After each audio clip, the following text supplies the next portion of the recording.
Everybody, and welcome back to another Clash Royale video. Now for today's episode, we're going to be taking a look at 7 secret tricks in Clash Royale that will help you win. Only a handful of players in the world know about these secret Clash Royale tricks. So if you guys are excited for today's episode, then show your support by hitting that like button and helping this episode break over 3.5 thousand likes. Also to mention, I'm doing a massive gift card giveaway, giving away over 30 Amazon gift cards in August alone. If you guys want a chance at winning these Amazon gift cards, then make sure to be subscribed to all 3 of my channels, and to comment on the videos you're watching that you want an Amazon gift card. Now before the episode starts, I have a huge announcement. Now for the past couple of weeks, I've been getting many comments of you guys asking for merchandise. Now for a Clash Royale channel, selling merchandise might be a bit weird considering that I'm a Clash Royale channel that doesn't have face cam. But I talked to my manager and he said to me that if my channel does well for the next 2 months, I could possibly get merchandise sold on my channel, which I think is really cool. And if you guys would enjoy that, then please let me know by commenting your opinion down below. I'm just very curious to find out if you guys would actually buy or like the idea of my channel having merchandise.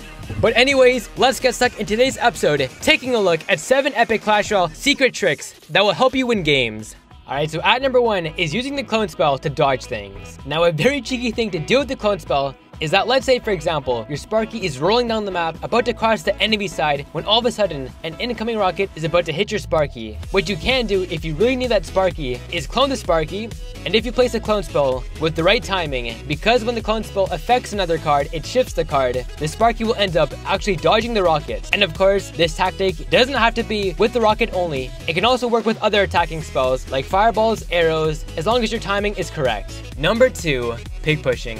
Now pig pushing is a simple strategy that players use to make their cards move a bit quicker. Now a common card that gets pig pushed around is a Hog Rider. So this is how pig pushing works. When you're spawning down a card that is not super fast, like a Hog Rider or a Knight, by placing down a quicker card, like a Goblin card, placing the Goblins behind the slower card, you can make the card that is getting pig pushed go quicker. All you're really doing with this strategy is pushing slower cards with quicker cards. The most common card to pig push is the Hog Rider. Pig pushing reduces the time that the Hog Rider needs to get to the enemy tower, and by doing this, your Hog Rider will often get an extra hit into the enemy tower, and that's why this strategy is so effective. Number 3, kiting. Now whenever you're faced with a very heavy card that is slow, like a P.E.K.K.A. or a Golem, or even a Knight, if you have a cheap card, like a Skeleton card or a Goblin card, by placing these cards at the very middle on the side of your map, if an enemy card is entering your zone, then the card will end up following the card that you placed at the middle of your map. And by doing this tactic, the enemy cards will not travel directly to your crown tower, giving your towers more time to damage the incoming enemy cards. Number 4, cards with extra range. Now some cards in Clash Royale have a secret range buff that you don't know about. The cards with this secret range buff include the Prince and the Guard cards. Now the Guards have spears, which give them a secret 0.5 tower range buff, and because the Prince uses a long lance as his weapon, he is also given a 0.5 hidden range buff. Now what this means is that when the Prince and the Guards are attacking other cards, like Valkyries, if the Valkyrie is attacking other cards, with their 360-degree splash effect, the Guards and Prince can actually attack the Valkyrie without getting damaged back. Now this hidden range buff might not seem like the biggest advantage, but it's good to know for certain scenarios. One against decks with a lot of splash damage. These 2 cards with their extra range can avoid a lot of damage because of this ability.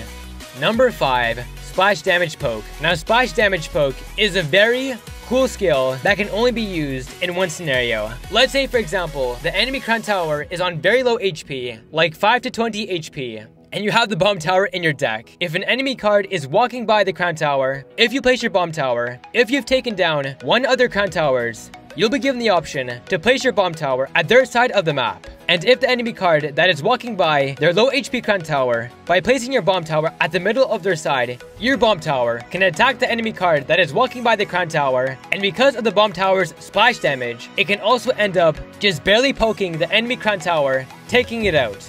I've seen this done a couple of times. It's very difficult and specific to do, but it's just a cool tip to know if you're lacking spells in your deck and the enemy crown tower is on low HP.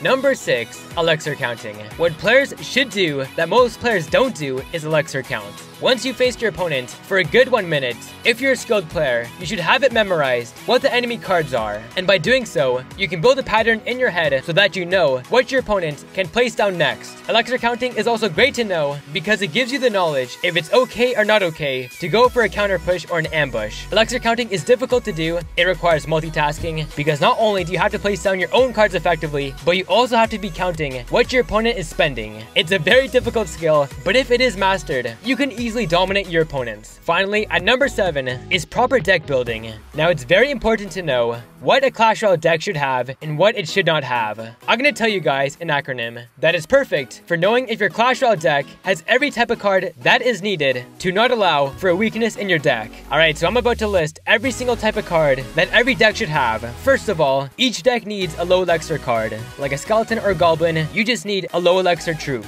You need at least one ranged troop. Anti-air is needed. Next up, you need at least one high hit point troop in your deck. So a tank, like a golem, a lava hound, or a giant. You also need at least one flying troop in your deck. I personally believe that you can replace a flying troop with another anti-air card. The two work just fine. But you also need at least one damaging spell. When an opponent gets a massive push and all the cards are cluttered together, if you don't have a spell like a poison spell or a fireball, it's very difficult to take out heavy pushes. And the last thing that every deck needs is one countering card. By countering card, I mean splash cards like Valkyries, Wizards, and Bombers. Every deck must have the content that I just listed, or else that deck will be susceptible to one weakness. Well, those were 7 secret tricks that will help you win in Clash Royale. Many players don't even have the knowledge about these tips, and they're so vital. As a 2-year experienced Clash Royale player, it's very important to know these 7 tips. They will help you win in Clash Royale, making your decks better built and making your playstyle more flexible. And if you guys enjoyed today's episode, found it entertaining, and you want more content, then make sure to leave a big fat thumbs up, and let's try to break over 3.5 thousand likes, which would be absolutely amazing. A massive Amazon gift card giveaway, giving away over 30 Amazon gift cards in August alone. And for a chance to win, all you have to do is be subscribed to all 3 of my channels: this channel, Top 5 Nation, and iYouTube. Thank you so much for watching, and I'll catch you all in the next episode.